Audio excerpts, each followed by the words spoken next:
Hello, hello. Welcome to Season 2, Episode 2 of Welcome to the Baumhouse Podcast. I hope everybody survived this past week's royal wedding shenanigans. Anyway, I wanted to have a brief intro for our next guest. I'm going to call her Patty M. I met her last year when she was getting quotes for a record. She was looking for somewhere to record her record, and when I met her, I was so inspired by her story and what she was doing. I don't want to give too much away, but I think a lot of times as an artist, and I run into a lot of artists that they feel like they need to have things done in a certain time in their life, right? Like by the time I'm 25, I want to be able to say I did this or whatever. And Patty's story is totally different, and it's awesome, and it's inspiring. And I hope it encourages you. And it's not just about music; it's about everything. If you have a passion in your life, like I love video games, it's something I love. But if you love art, or if you're, I don't know, you could decide to become a chef at whatever age. It doesn't matter. But this is a great story of someone who planned for the future and is pursuing her dreams. So enjoy this episode. She's so cool. You get to meet somebody that's really doing something unique in our area. God bless. Hello, hello. What's going on, everybody? Welcome to the Baumhouse. It just gets better every time. This is the best sound effect. Every time. Well, we have another first. Yeah. For our podcast. Right on. I'm excited about this one. There's a lady, a female, on the couch right now, right? Yeah. And she's awesome. Her name is Patty. Pronounce your last name, Patty. Mazzucato. Patty M. That's correct. How you show up. Patty M. Right. That's how you show up in my phone, yeah. my emails, and basically all communications. Patty Mazzucato. Yes, but I can say it. Yeah, there you go. There you go. So this is really cool. Patty, when did we meet? Was it last year? Late in 2017. Yeah, like last in year. November-ish or so something. at the time, and this is really cool, in our podcast, we do like to feature artists, at least a few every season, and I thought you would be great because you really have a cool story, you know. And so, anyway, end of last year, you were looking at recording a record, correct? Right. And That's you right. came in to hang out here in the studio. Yep. And we talked about the possibility of me producing a record for you. Yep. And I think you brought a guitar, right? You brought your guitar. I did, yes. And that's normal. Normally when people come here, I'm like, yeah, just bring a guitar, use my guitar. Yeah. I don't need anything fancy. I just need to hear you a song. And and you sang, what was the first song?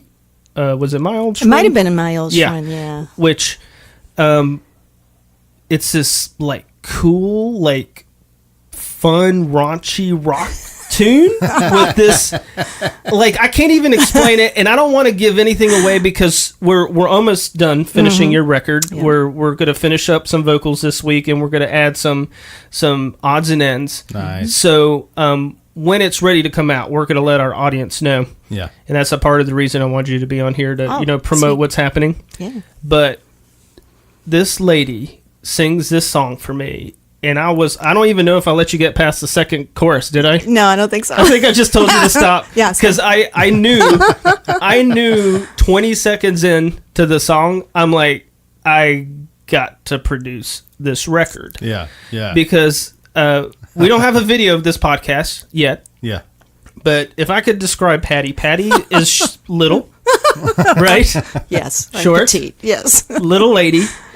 And she plays the crap out of that acoustic guitar. And when I say she hits that thing, man, it's like Horde. It's percussive. Yeah.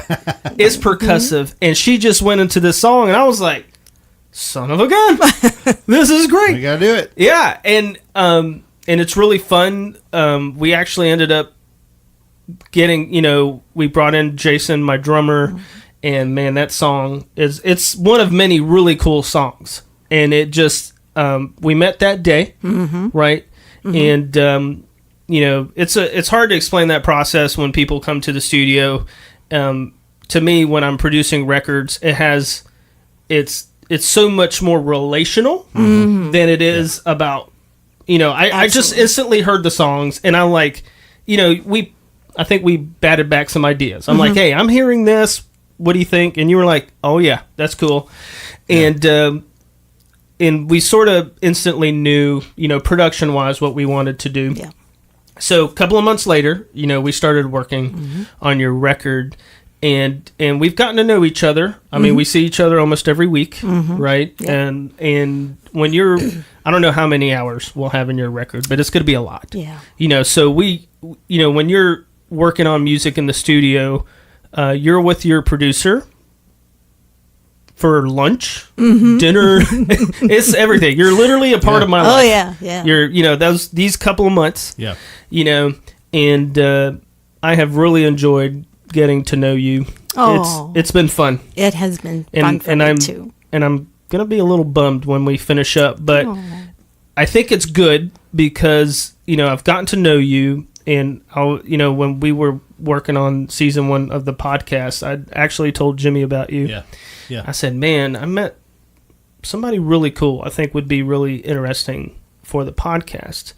And so let's talk about how you ended up in North Carolina. Where are you originally from? I'm originally from Medford, Massachusetts, which Okay. is a suburb, but it's really an extension of Boston.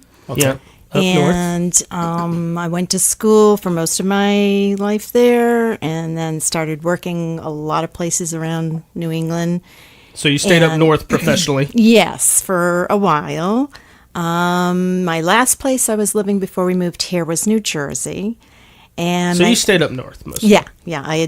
New Jersey was as far south as I'd ever been. So you and your husband retired. That's right. In this area. He retired first. Yeah, he retired first. Right. We had a funny conversation about this. That's right. And he, I was a teleworker. She was jealous. Yes. Jealous. Her husband retired first. What did your husband do? He's a biopharmaceutical researcher. Biomedical I researcher. can't even pronounce. I cannot even repeat what you just said. Biochemist, basically. A biochemist, and he retired before you did. Yes. Right, you told me this story, like you would come home and he was like doing whatever his woodshop stuff Yeah. he likes doing, and you were like, "Wait a second, I want to stay home." Me too. And you got jealous there. So your husband retired first, Right, and then you retired. Right, and I was still working, and since I was a teleworker, I'd been a teleworker since 2001. So you worked from home. Yeah, we could move, and I could work anywhere as long as we had internet access. And so New Jersey was killing us with taxes. So he said after he retired, really expensive to live up there? It's crazy expensive. Like, were you in a major city or? No, we were in the middle of the state, and we had 4 acres of wooded land. Oh, so it was rural. It was rural, but Okay. we were like in the most expensive county, the most expensive township, in the most expensive county, in the most expensive state. So it was when you all crazy came down here and expensive. looked at prices, it was probably a good sticker shop. Absolutely. It was. And so, so we started talking about moving because we knew we would, it was killing us to live there, the money and everything.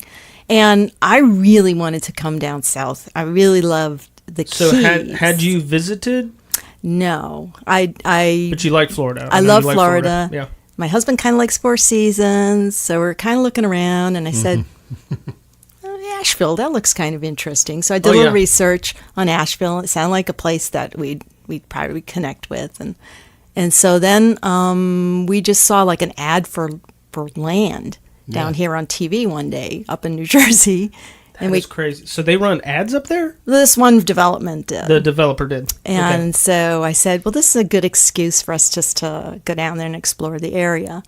So, we were waiting for a 3-day weekend to come up. And finally did. We drove down here. And on the way home, we bought the land.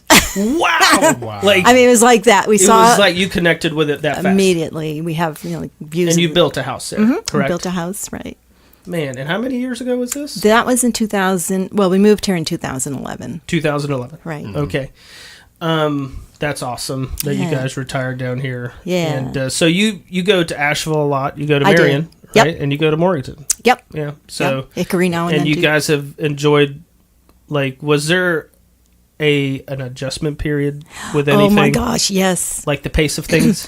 More the talking. I think the real question is, are you still in that adjustment period? No. Because it took us a long time coming Yeah. from just a more eastern part of the state. So, No, we did adjust eventually. I think the hardest thing was to realize we were the ones with the accent, and everybody else was speaking was normal. Well, what kind of words? Yeah, like, let's yeah. think of some words that would have stumped you, like holler, yeah. holla. Holler, What else? yonder. Walmart's. Yeah. Pluralized Walmart. This one always got me. Ewan's. Yeah. It Yeah. always boggled sure you've my heard that mind. one. Yes. And I'm a North Carolina boy. But Well, our first encounter was when our builder, we were still up in New Jersey when our house was being built down here, and we'd have conversations with him. He'd call us up to let us know how the house was coming and everything, and he goes, "Well, I'm going to put in a pipe." And my husband and Like, what? I looked at each other saying, "What's a pipe?" I'm tracking completely with this right now. I know exactly what she's saying. I can see you guys like Googling what a pap Pap is. is- Wait a second. When we Google pap, really bad things are popping up on Google Images right now. Is that what they call a grandfather? What is it? And then we finally figured out he was talking about a pipe by our pronunciation. That is great. Yeah. I can see you guys hovering around the phone Oh, going, yeah. what? What is It this? was. That is great. And then, like we came down here and it just took a little while to adjust. Yeah. What But- about like the adjustment to our food? Because we don't have healthy food here. Our best food is like fried. Yeah. with gravy. Yeah. Like, have you had biscuits and gravy? Yes, I have. And Have you had how liver was that mush? moment? We're going to get to that in a Okay, second. sorry. How was that moment when you had biscuits and gravy for the first time? Were you let down? Were you know? I was neutral. Really? Oh my god! Okay. I think I would cut somebody for good biscuits and gravy, but that's just me. Well, I do like the barbecue. Oh yeah, I do love that. we Yeah. rock that here. And I Do you found go that. to JD's? No, Where do you guys go? We go Okie Dokies. Oh, okay. I And have we- heard of Okie Dokie. We did sort of discover that that's a thing that you have to declare your allegiance to your favorite barbecue place. Yeah, It people sort of is, isn't it? Yeah. People get weird about barbecue. I'll tell you now. I am totally liberal barbecue fan. I will try it all. Yeah. I don't care. I love Eastern. We were the Toot and Tell, I think was the name of the restaurant. We went on a tour, and the restaurant was called Toot and Tell. Yes. Yeah. And it was soul food, Oh, right? yeah. And they had some barbecue there, and I rocked it. I didn't care. Cool. It was that awesome. is somebody working And I think I something tooted. totally inevitable. It turned out it was a drive-in, and Uh-huh. you toot and get your your food at the drive-in, and then it just became a restaurant. I Got think it. it's a little bit of a though. double meaning there, but have you tried? Oh, of course. But have you tried any other places, or have there's been like, because I really do love our food, like as I love Cuban food, and I'll always be loyal to Cuban food, but Southern food has my heart. It is. Like it's good, number one yeah. in my opinion, but I Yeah. didn't know if there was anything like sweet tea. Like I know that's an adjustment too. Yeah, yeah. I love collard greens. Really? And I love fried okra. yeah. That's another one that's So, good. yeah. Hey, we have a place here, Hunter's Chicken and Waffles, which is, man, they're not even a mile from here. And we swear by the collard greens there. Ooh. And the okra. They got fried corn nuggets. Have you Wow. ever had a fried corn nugget? No. Oh, my God. That's something. See, in our area, people can fry anything. It's basically sweet corn Yeah. fried. Okay. And it looks like a little hush puppy, baby hush puppy. And it's Hush puppies. amazing. Yeah, hush puppies, yeah. I love them. Huh? Yeah. So Cool. it sounds like you and your husband embraced Southern food pretty quick. Yeah. Yeah. Took to it. Yeah. Yeah. That's awesome. Yeah. I like that. But We're we're not living here. it. We're not here to talk about food. That's right. So, when did you get into music? You know, what got you into music, and how long have you been, writing your own songs? Yeah. I first got into music probably in the 3rd grade when I started playing violin.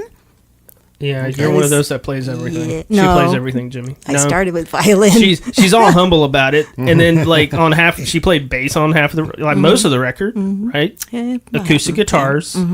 What else? We did a bunch of crazy stuff. Mando. Yeah, we did. Yeah. We did.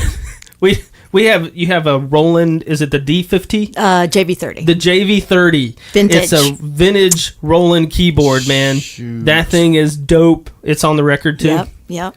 So you started in like 3rd grade. Yeah. And I took violin lessons for about 5 years or so through our school. We had Really? It was a terrible school system, but it had a great music program. Really? Yeah, it really did. And that's cool. And Yeah. you're an Italian family, right? Italian family, and very Italian neighborhood and culture and that whole yeah, man. vibe there. But so then by the time I got to 7th grade, violin was just not cool enough for me. And you switched to guitar. oh yeah. And a friend of mine was It was over after that, wasn't it? that was it. No, a friend of mine. Her parents were fortunate enough to be able to give her some guitar lessons, and I was fortunate enough to have her as my friend because she taught me everything she knew. That's awesome. Yeah. It was a little bit of 2nd generation lessons. right. Right there. So she and I, we'd get together and just play, and that's probably when I first started writing songs. So I was probably like a teenager, early teens. I started in middle school. Yeah. I started, I was a I was an 80s glam kid in the listening to there was a Christian band that looked like a bunch of girls called Striper. Oh, I remember. they put out a record called To Hell with the Devil. It was very controversial. Growing up in a Christian household, they were like, these guys look like girls. I was like, I don't care. And I bought a guitar tab book, and the first page was like how to play heavy metal. I remember this. I still have the book. That's funny. I still have the book, right? Oh boy. Yeah. I still have the book. That's and awesome. There are notes in these books where I would just write songs, Wow. My dad had a lot of music gear, so I would just go in there and grab gear and plug it in. But so you started writing in middle school. Right. So when did you, I know you've done some recording in the past. Yes. So when did you do, you were, went on to high school and college. And so what did you do professionally? I'm a physician. I'm a MD. physician. That Yes.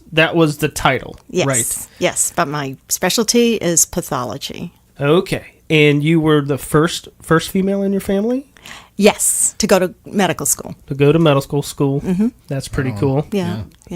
So how many years?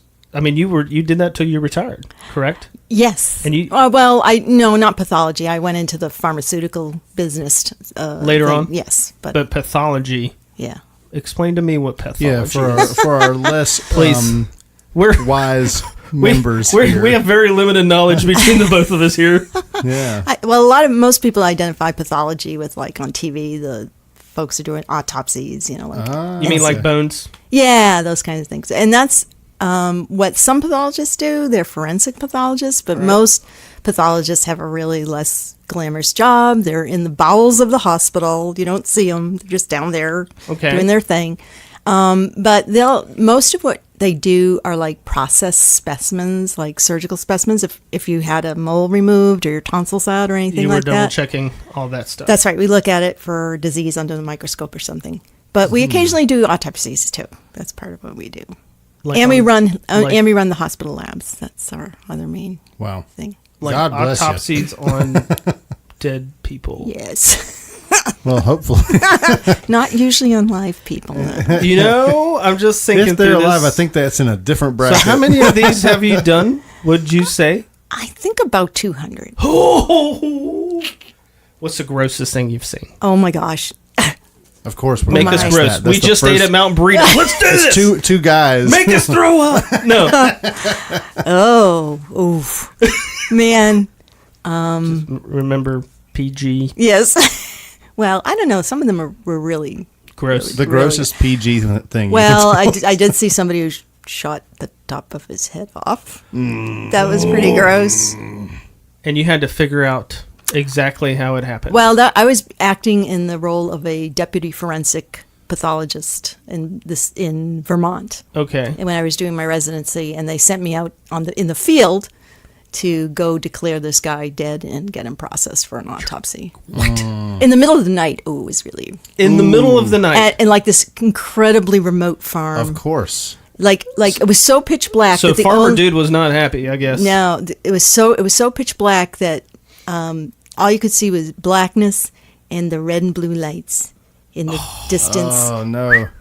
Did that freak you out? And this was in your residency. Yes. They're breaking you in. Wow. Yeah, and I was so naive. And this was for like the law enforcement, right? So this was like the official, hey, this person shot himself. Yeah. Yeah, and I was so naive and still learning that I didn't know, I could see that the guy had no top of his head left. And it was the biggest rifle I have ever seen in my life. Smokes. The cops had recovered and said he had done himself in, which was rather sad. But, wow. Yeah. And what was the funniest thing? Did you see anything that was just like crazy out there professionally? But it would be so totally not PG. So totally not PG. I cannot. So what we're saying is, later on when you meet Patty Ann at a show, you'll have to ask her. So when you see her at a gig, guys, ask her what that story was. You're gonna have to tell me after the podcast. Oh, absolutely. Did you have anything that may be lighter for our audience? Maybe. I think that's This is just like a loaded question. Stuff that comes out of little kids' noses. Oh yeah, like coins they and cram everything up there. Legos and whatever. I can't imagine that. Yeah, I can't imagine that. So, professionally, you obviously had a very good career. Mm-hmm. How did you juggle like the idea of music? Like, how did you? Because it's always there, right? Right. The creative side. Right. And it was really rather sporadic through all the time that I was getting my education and so forth. I would touch upon it here and there. I think the most consistent thing I did most of that time was be in some sort of community chorus. Yeah. So I would sing choral music. Mm-hmm. I was even briefly in an opera company. Yeah, I was going to say you did some theater stuff too, right? Theater's more recently. Okay. It's more recently, but I sang Aida in Boston in the Boston Lyric Opera Company, and like I said, was in choruses now and then, but it was always something like I had to take call or something, and it just didn't work into my life. It consumed your life. It did.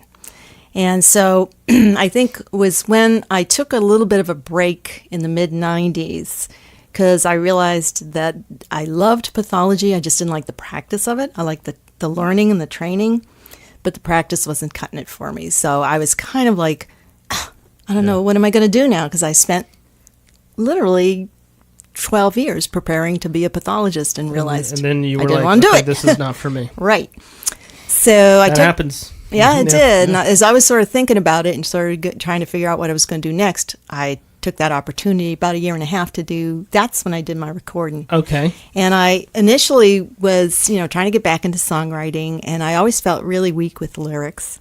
So I put an ad in a local arts paper. It was kind of like the Mountain Express is in Asheville. Mm-hmm. And I just put an ad and said, I'm looking for somebody to write lyrics, and I'll do the music. If you're a frustrated lyric writer and don't know how to play anything, call me. So I got a hold of this guy named Steve Smith, and he and I wrote a bunch of songs, maybe like 8 or 9 songs together. Nice. And at that time, that's when I bought my JV30 Roland keyboard. I had some, which has turned out to be a pretty vintage beast. It's beautiful. Yeah. And I think we were talking the other day about the kind of software I used to use. Yeah, because I was going to ask you about the process, because her process, Jimmy.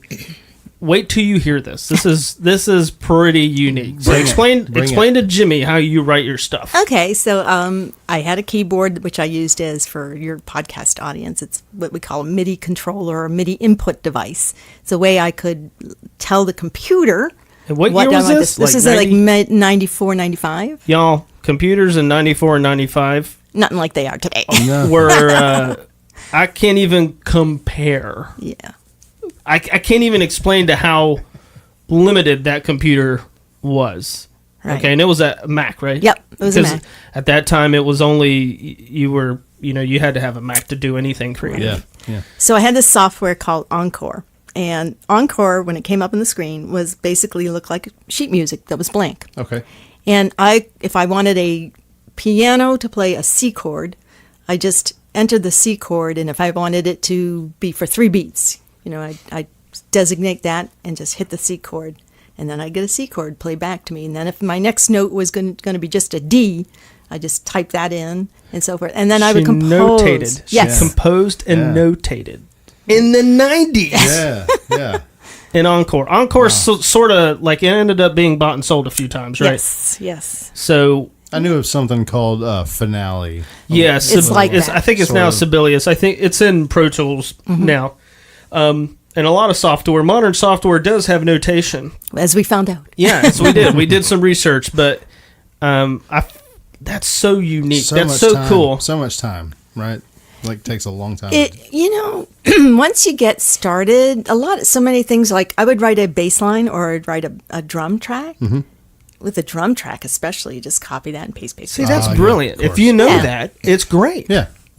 I mean, it really is brilliant when you think about that. It really didn't take that very, very long at all, really. Well, then that'd be about the same thing as you in Pro Tools. I mean, Yeah, it anytime is. you come in here with Ricky, it's just like, and it's done. Yeah, but it's, that's just Knowing the that's tool. spending endless amount of hours in front of it. Yeah. But I just think that's such a unique process because songwriting, everybody's different. A good Benton Blunt sent me a song today. I'm going to play guitar on for him, and he does it in Logic. And he uses like these cool drum beats in Logic, and it's Benton. It's awesome. It's really cool. It's a really cool hooky track.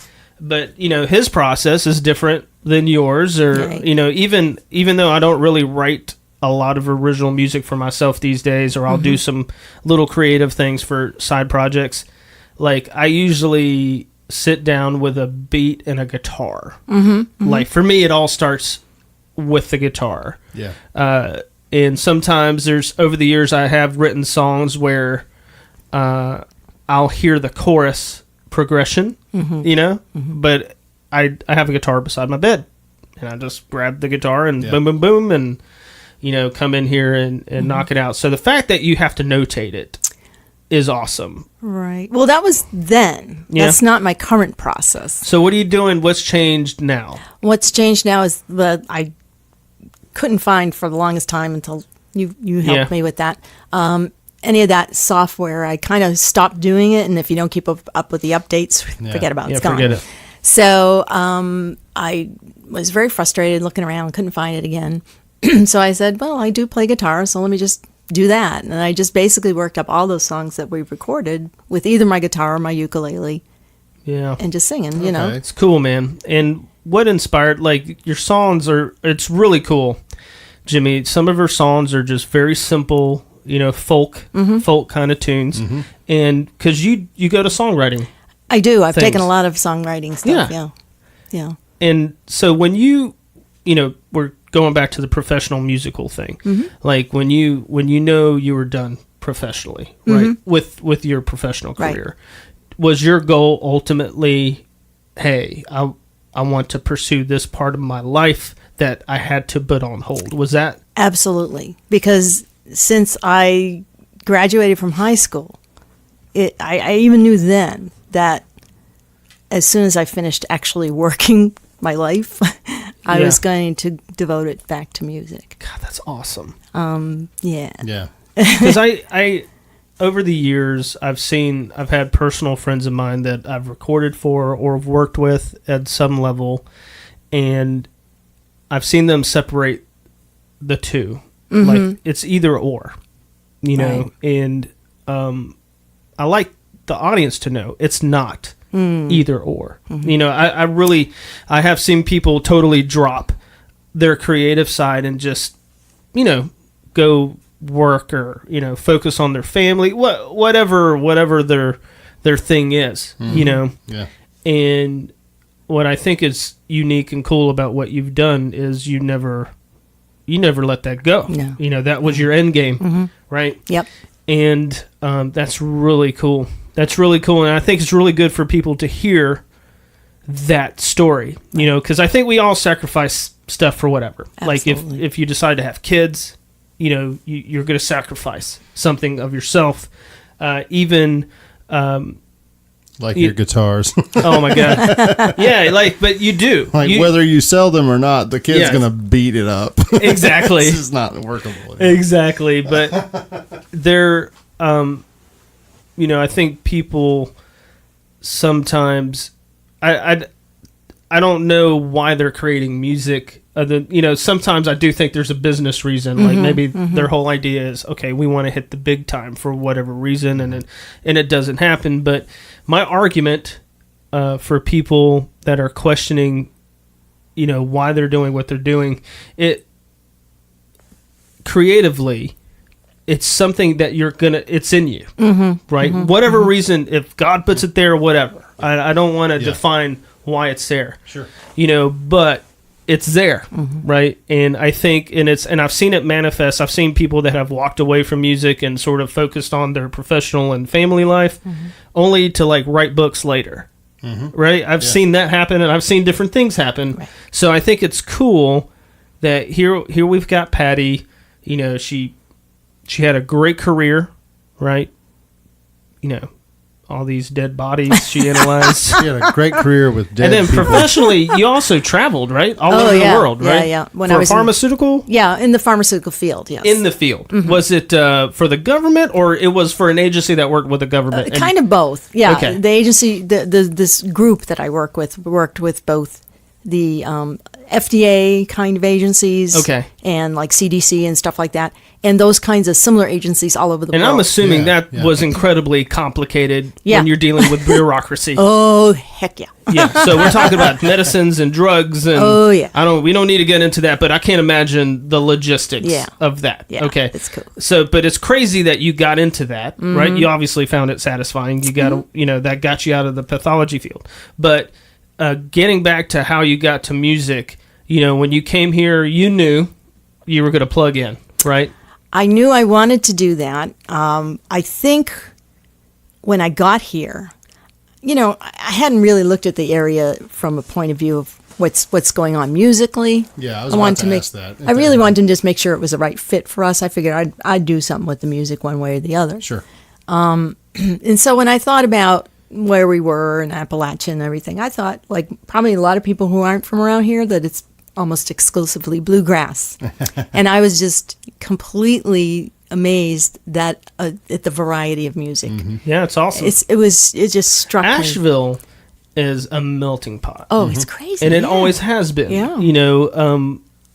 They're sort of immune economically to things up there. I feel like it's always been the place that me and my wife would go to. There's always been unique restaurants up there over the years. Yeah. And the Orange Peel, man, I have seen some great shows up there, and it's still around, And so I think that's part of the reason. There's a college up there, right? Yeah. And there's a reason why that town has stayed young, fresh, and there's always been good stuff. So it's cool that you were able to get up there, and then that's when you got into the workshops and things. Right, too, exactly. Right? Yeah, there's some people may have heard of Swannanoa Gathering. Swannanoa is a little town right outside of Asheville, a little east of it, and there's a college there called Warren Wilson College, and every summer they have these series of workshops that are based around folk and traditional music.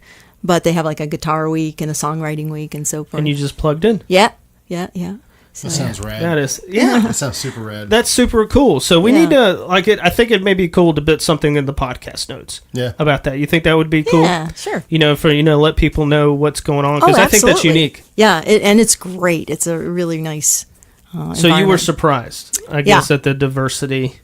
I was, and I was like thrilled. I mean, imagine coming someplace and thinking, well, I like it. I think I like it, and then finding out is absolutely the perfect place you should be, and that's what it's felt really like. Cool. That is neat. Yeah.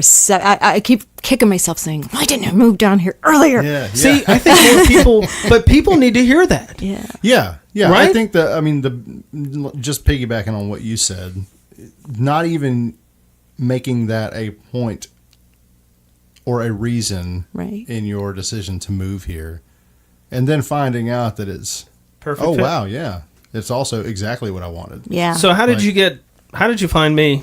Did somebody reference you? I don't even Yes. I don't even remember. Yes, Todd Green. referenced you. My man. Todd works for Outreach Center, which is a local. No, wait. I'm not sure what the ministry's called. Horizon Church, I think, is what it's called. I'm gonna mess this up, and they're gonna yell at me. But Todd, But it is Todd Green. yeah, Yeah. Todd Green, and I've already talked to him. I definitely want to have him on because he's Cool. working for a nonprofit, and Yeah. he's great. Another songwriter. He was in Unbelievable songwriter. Nashville Yeah. for a long time. Yeah. From this area, but I just did a single for him recently. Man, we had a blast. Bluesy, soulful, vocal, sweet guy, He is very nice. very sweet guy. I saw him at Mount Burrito forever, and we would just talk, and we're talking for like 3 years. I didn't know he did music. It was crazy. He told me, like, I was like, what? He was like, I think I want to record. I'm like, bro, let's go. Meant to happen. I didn't even care. I never even heard him sing. I'm like, I don't care. Let's do it. I just liked him. And it turns out he's really good, man. Yeah. Like, his track came out great. So that is cool. So you met him, and that's how you got here. That's right. And hopefully I didn't scare you. Obviously, No. I did not scare you too bad. No, I don't know if I told you the whole process, but I was really, really, really gratified to know there was a lot of, potential places I could have gone. Oh, yeah. Well, there's good places here There's to lots record. of great Yeah. places, and I basically wrote to every songwriter in the area that I know and trust, and said, "Tell me who you would recommend." And I literally went to all of There's them. great. Yeah, there's great. You were the Asheville- last one. Asheville. She came to Morganton. She saw the Cubans. That was it. She saw the cube. That was it. But Asheville has Echo Mountain, which is like Echo Mountain is a beautiful studio. Fantastic. Old church, 2 rooms. You got the upstairs nave, sexy.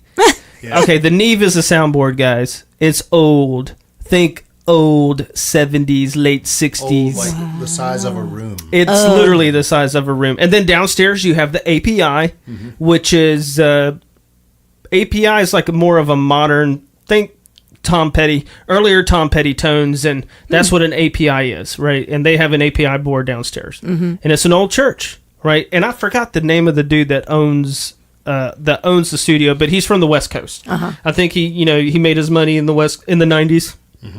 Out, I think, in Seattle. Came here, opened some restaurants, and then opened that studio. Cool. But there's some other studios there. Yeah. I mean, there's a lot of talent. Yeah. There's a lot of people doing good things. Absolutely. And and like I said, it was mainly the ones I talked to were mainly around here. But I think what clinched it with you, Ricky, was when you said something to the effect of, and I'm paraphrasing, I want when at the end of the record, I want people to go, wow. Yeah. That. And I said, okay, that's it. I do. I Yeah. really do. Yeah. There's a segment of this industry, right or wrong, I'm not going to argue, but if you walk into a town like Nashville, to them, you're going to spend a lot of money for what they would consider a demo. Okay, a demo to me is a unfinished idea. Like, it has all this potential, but why even bother doing that? Like, why even record the song if you're not going to like get after the song? And we sort of like, every song to me, there's multiple paths, right, to the goal, right? But you have to go down these paths to figure out what's going to work for the song. Right. And I do not like listening to songs that I feel were not treated that way. Right. And it's expensive. It's expensive when you're in a major town. People don't realize when you add studio time and you're paying engineers, you're paying musicians, it's a properly recorded song in a town like Nashville, you can spend $3,000 a song. I believe it. Yeah. Easy. I believe it. Easy. Yeah. Now, you'll get a great product. And I'm not dissing that. But my idea has always been, hey man, we're going to do what's right for the song. I don't care about the time. I don't care about anything else. And I think that's probably what I was thinking. But, Yeah. but again, I think I just connected with what you were doing, and and I think we spent more time talking about your past, right? I think I was like, "What? Why are you doing this?" Right? Right. Yeah, I think we spent most of that time just talking about. Yeah, and I think I told you something like it was just like the time has come. I mean, I've waited a long time, and that's another thing. You had been waiting a long time, and I felt honored that you actually. Yeah, I mean, it's important to me. It's important to me that you let me do that. Like when you said, "Hey, I'm ready to go," I was like, "Awesome." I was like, yes. I was like, "Let's go." But man, that's neat. That's neat. But so Patty, yes, you're also like in a couple of groups, right? I'm in one group. What's the name of that group? Sorella Jack. Okay, and it's you and two other ladies. Yes. And you're busy. Oh, yes. Very busy with this group.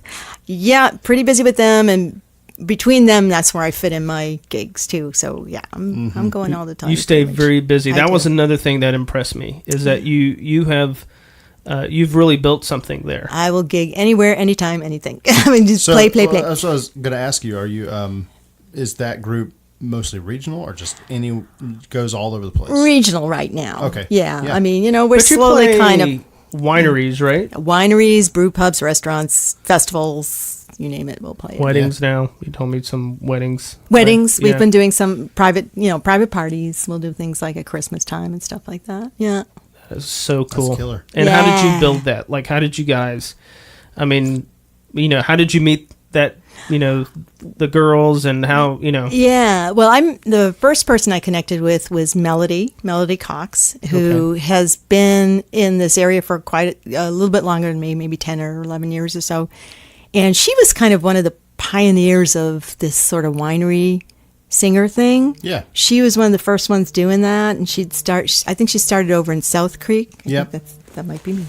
Right. She started over in South Creek Winery. Okay. And just doing some of her own songs as well as some covers.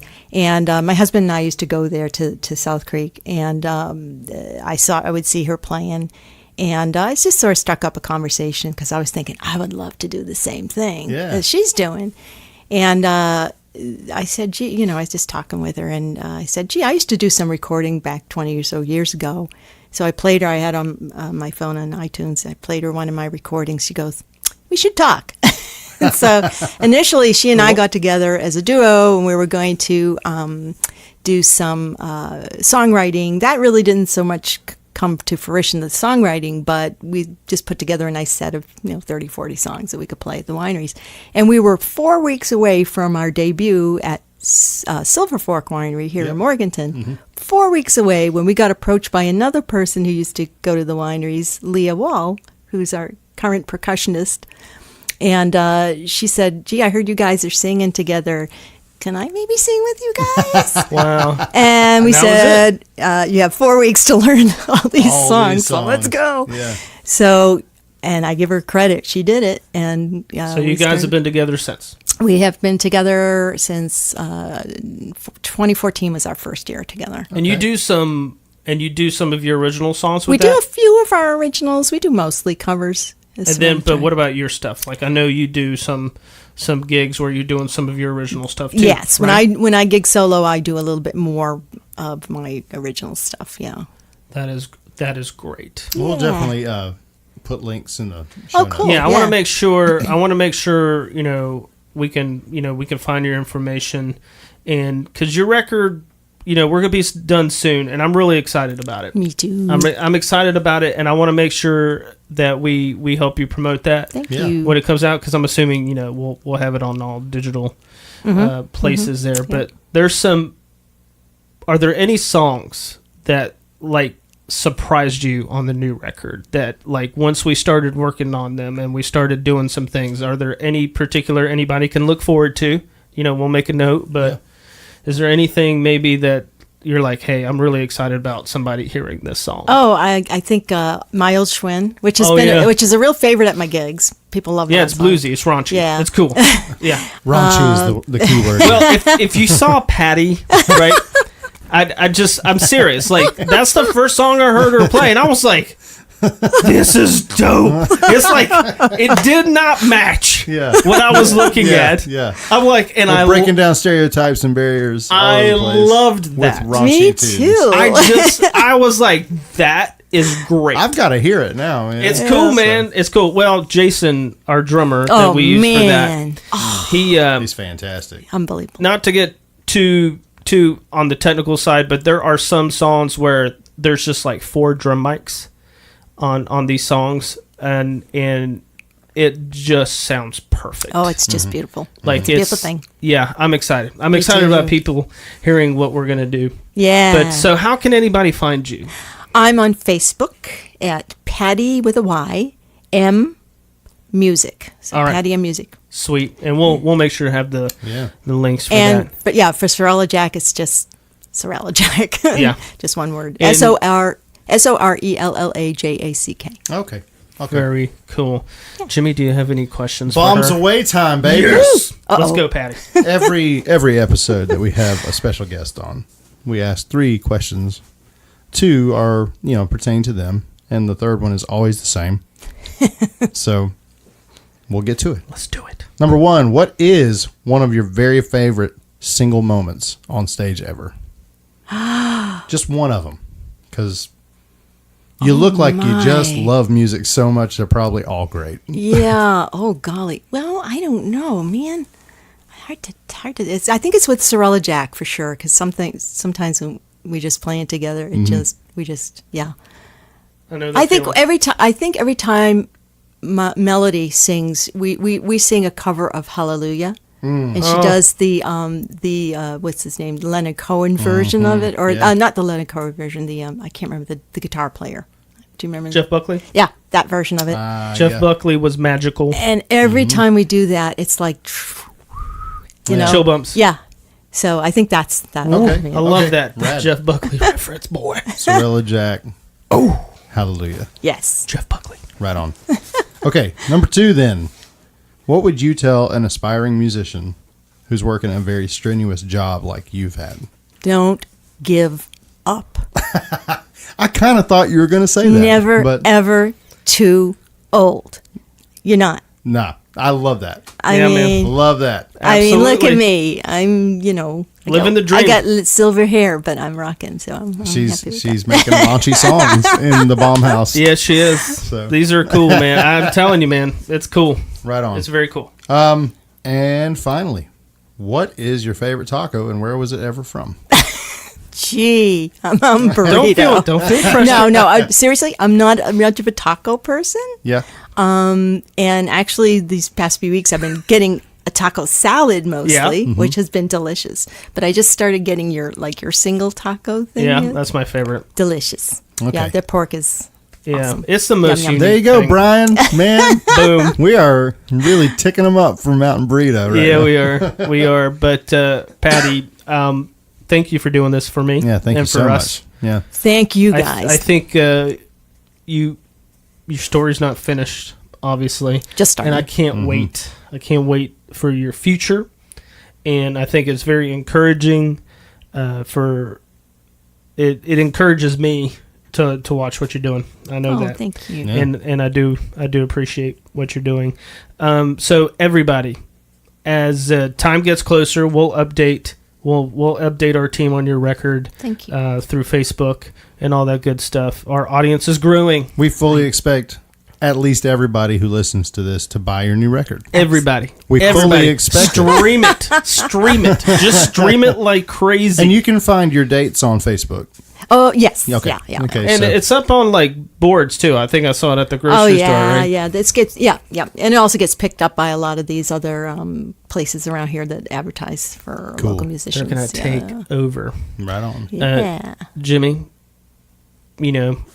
my beard's feeling dry. Uh-oh. Is there? I have an issue with my beard. Can you It help me? sounds like you need some Ruddy Man I Beard just Company stuff. set you up beautifully for this. That was a great alley-oop. I know, man. Yeah, you can go to ruddymanbeard.com for all of your beard grooming needs. Or if you just want to connect with me as a person, Jimmy Atkins Music. Or just find me Jimmy Atkins Music on Facebook or Instagram. Do it. And for the podcast, is bombhousepodcast.com. All of our social media is on that webpage, and we have multiple platforms. We do. Our podcast is on. Once again, we're always going to be committed to encouraging and introducing you to people that are important to our area that we think that have a really cool value. And this won't be the last time you're on. I really do feel like it's going to be important for us to follow up. Yeah. But we appreciate you, Patty. Patty M.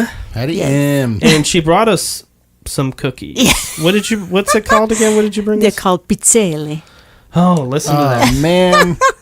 Well, I had one. She even said it with this beautiful accent.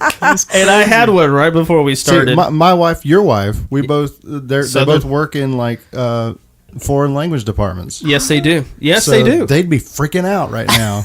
Well, I can tell you now, my wife I'm going to have to hide these. Shasta is probably going to just rewind that part, and she'll be like, just listen. Just listen to that beautiful accent. All right. So, bombhousepodcast.com. Check out Patty M. Check out Jimmy. We do appreciate you guys. Peace out. Bye. Sound coming through the stereo, sound coming through the stereo. How you feeling shook, vertigo. All of this confidence, dripping finesse, hitting notes and